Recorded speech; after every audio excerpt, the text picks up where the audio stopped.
இன்றே டவுன்லோட் செய்து உங்கள் ஃபேவரட் ஷோக்களை என்ஜாய் பண்ணுங்க. எங்களுக்கு சில விஷயங்கள் தெரியணும். உதய பெருமாளை கல்யாணம் பண்ணதா சொன்னீங்கல்ல, அது எப்ப நடந்தது?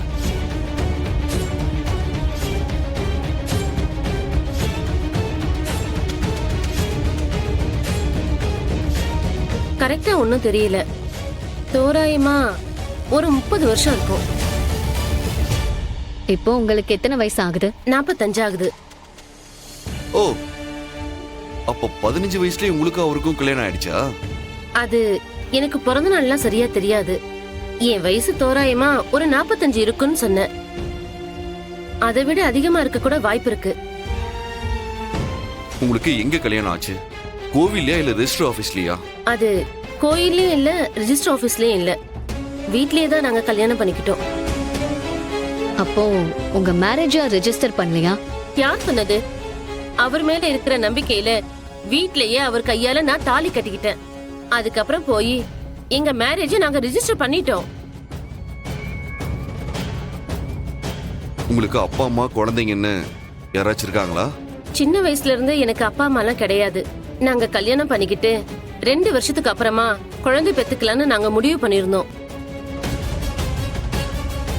அவர்தான் பொறுமையா அவர் வீட்டுல விஷயத்த சொல்லி என்ன அங்க கூட்டிட்டு போனதுக்கு அப்புறம் குழந்தை பெத்துக்கலான்னு சொன்னாரு.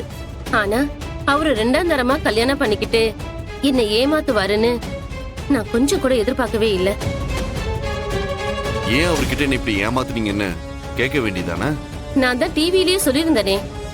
நான் அவர்கிட்ட பல தடவை நியாயம் கேட்க போயிருந்தேன். அவர் என்ன கொன்னுடுவேன்னு மிரட்டினாரு. அவர்கிட்ட பணபலம் ஆள் பலம் இருக்கு. நான் ஒரு அனாதை. அதுக்கப்புறம் நான் என்ன பண்ண முடியும் சொல்லுங்க? அதான் எனக்கு விதிச்சது அவ்வளவுதான்னு நான் விட்டுட்டேன். ஆனா என்ன ஏமாத்துனது போதாதுன்னு இப்ப ஜனங்களையும் ஏமாத்துறதுக்காக அரசியல இறங்கிருக்காரு. இத பாத்துட்டு என்னால சும்மா இருக்க முடியல. இதுக்கப்புறம் நான் உயிரோட இருந்தா என்ன, செத்தா என்ன? அதான் என்ன ஆனாலும் பரவாயில்லன்னு துணிச்சல அவரை பத்தி டிவில நான் சொல்லிட்டேன். சரி, நீங்க சொல்றதால மட்டும் எப்படி எல்லாமே உண்மைன்னு நம்ப முடியும்? ப்ரூஃப் இருந்தா தானே இங்க எல்லாமே செல்லும். உங்ககிட்ட அப்படி ஏதாச்சும் இருக்கா? இருக்கு, இருங்க இதோ எடுத்துட்டு வரேன்.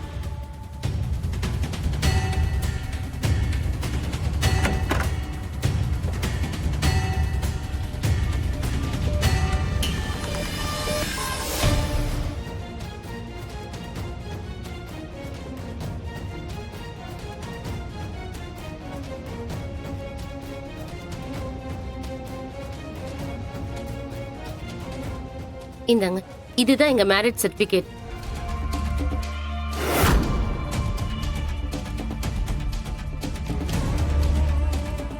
இது நாங்க கல்யாணம் ஆனதும் எடுத்துக்கிட்ட போட்டோ.